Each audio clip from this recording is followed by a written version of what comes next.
Hello everyone and welcome to the Anime Delia, and thank you for joining me as we talk about episode 7 of the God of High School anime series.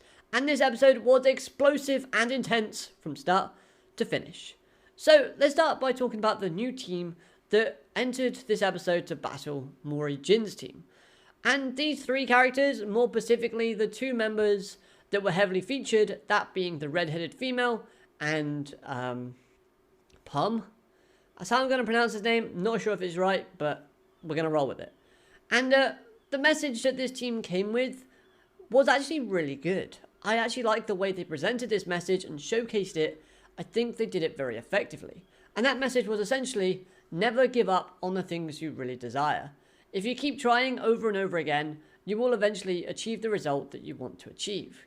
And although I thought that message was very good, and one that everyone should kind of adapt and kind of think about whenever they're trying to do something, I don't think this team showed much resolve in the way of fighting for their dreams and desires. So hear me out. Obviously, they've got this character in Pum. She's a 38-year-old character trying to get into a school after failing the entrance exam many times beforehand. And yes, the way they presented it was very powerful. The fact they made him an older character, I think, helped get that message across a bit more. That no matter how old you are, you can still achieve anything you set your mind to if you don't give up. And even seeing the red-headed lady kind of be inspired by Pum's determination and resolve for not giving up and still trying to get into this school, I thought was another good key feature to this section of the episode. However, if they added or included the amount of resolve and determination that Pum basically, put into getting into the high school, into his fighting, I think his fighting skills would be a lot more kind of resultful. I think he may have actually even be able to push Darway to the brink of Darway almost losing if his determination and resolve was a bit stronger in the way of fighting. However, I won't take anything away from his, desires and determination for actually getting into that school. Congratulations, because you seem like you struggled with math a little bit there. And as for their wish, they want to help those who can't get into an education. And that's a great dream. It's a great wish to have. However, it doesn't really require them winning this tournament in order to achieve it. They just need to work really hard towards it and maybe have someone that's a little bit influential to help every now and again. And I think even if they work towards it, they can do that without this competition. So, hopefully they can do that. Because they seem like nice enough people. They don't seem like your typical arrogant, up their own kind of behinds type of characters. So, not too bad in terms of that way. The fights between the two teams was actually really good. It shows off some of Darway's and Mira's kind of training and the results of those. And yes, Mori Jin, he made me laugh a lot. I knew this was coming because I've read the webtoon comics, but this did make me laugh out loud. I just love the fact that Mori Jin went from super serious to like, I'm going to show you my new move. Bloop, bloop, bloop, bloop, bloop. And all of a sudden he's like, I can't move. I don't know why, I just really love that. It was excellently executed in the anime format. And throughout the opening fight scene between Mori Jin's team and Palm's team, we get this back and forth between Q's apartment and the fighting arena. And in the Q's apartment, he is fighting these members of Nox. And yes, Q was not dead at the end of episode 6. The anime just wanted to tease us in making us kind of believe that was the case to basically set up the shock value for the ending cliffhanger. And by God, this episode massively increased my enjoyment of Q's character, as he is absolutely badass in this episode. And we've seen a bit of his power when he was fighting Mori Jin. Obviously, we saw the incarnation of the kind of jester with the scythe type of thing showing up. But this episode showcases his power in nearly all of its glory. And I, for one, really did appreciate that.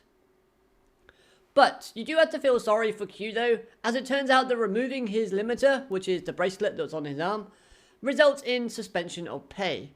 And if you add on the other suspension that he has, he's looking at 6 months without pay. Ouch. Plus, his apartment got destroyed.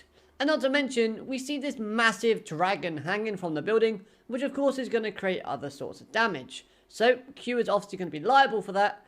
So I'm sorry to say, Q, buddy, but you're probably going to be struggling for a while.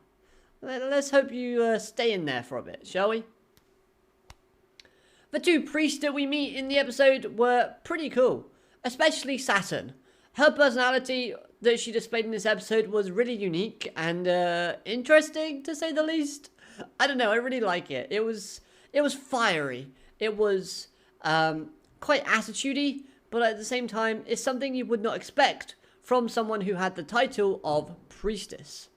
So yeah, hopefully we see more of Saturn moving forward. And those eyes that she has, ooh, there's something else. The borrowed power that was on display in this episode from Q, I can't remember, is it O? Is it O?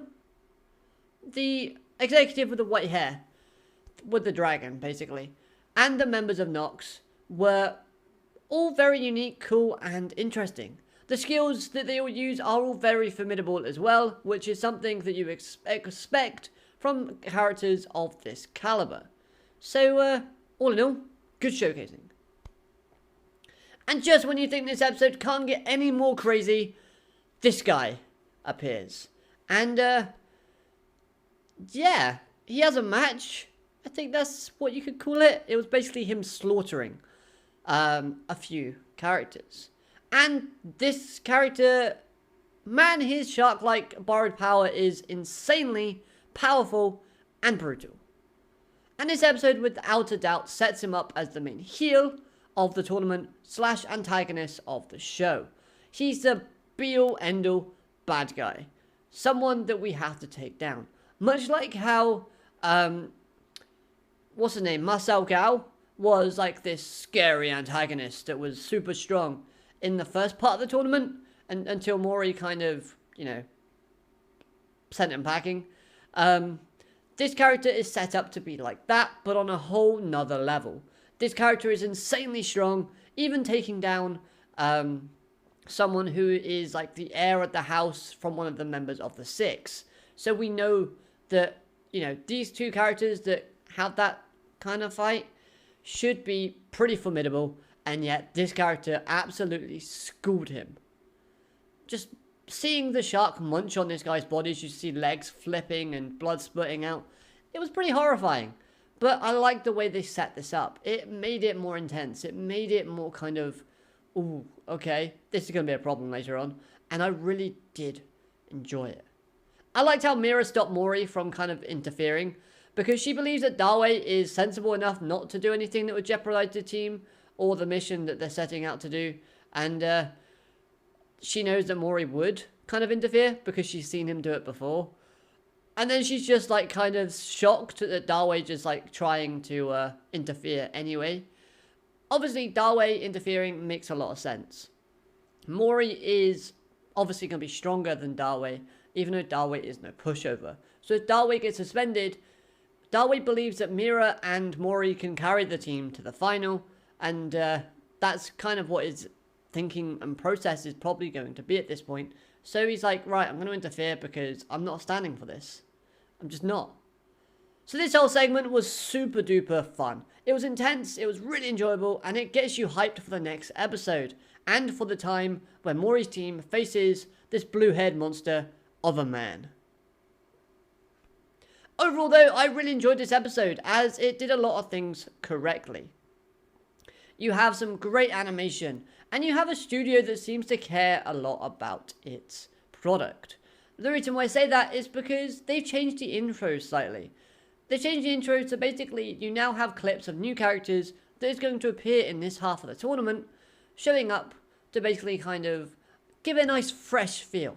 We still have that awesome intro song of Contradiction, which I absolutely love, so I'm glad they haven't changed that. But the visuals, I really do appreciate it when any series changes the visuals to match the new updated version / moments in the series. I think it's very cool, and it shows a lot of respect towards the product that they're creating, which again is always a plus in my personal opinion. And to end off on one last point, it turns out that Taijin in his battle against the Nox members from last week's episode, he seems to have been taken away somewhere and is missing an arm. So it shows that Nox is, again, a company, well, an entity, I should say, that is a force to be reckoned with. They're not someone or a group of people that you can take lightly. And we know this now because they've taken out Sim. They didn't almost take out Q. They put up a decent fight against Q and the other executive member.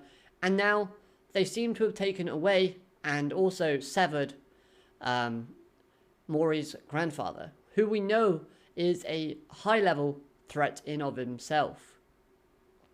Again, some great animation for this episode that flowed brilliantly. Some of the shots with Q in his apartment fighting reminded me of the animation art style that we see in the God Eater series. And I absolutely loved that, because I love God Eater as a series. Obviously, Q being one of my favourite characters from the webtoon series of this franchise. And also, the fact that he uses a scythe, also just really nice. All of that, I guess you can call me, I don't know. I want to hear your thoughts on this episode, however, so please let me know all of them in the comment section down below. What did you think? How do you think this series is going to progress moving forward? And what fight are you looking forward to down the line? Overall though, I hope you liked this video. If you have, consider hitting that like button and make sure you subscribe so you never miss a video from me. And you'll also get more anime and webtoon content in the future. Have a great day everyone. Arigato, matane. Goodbye.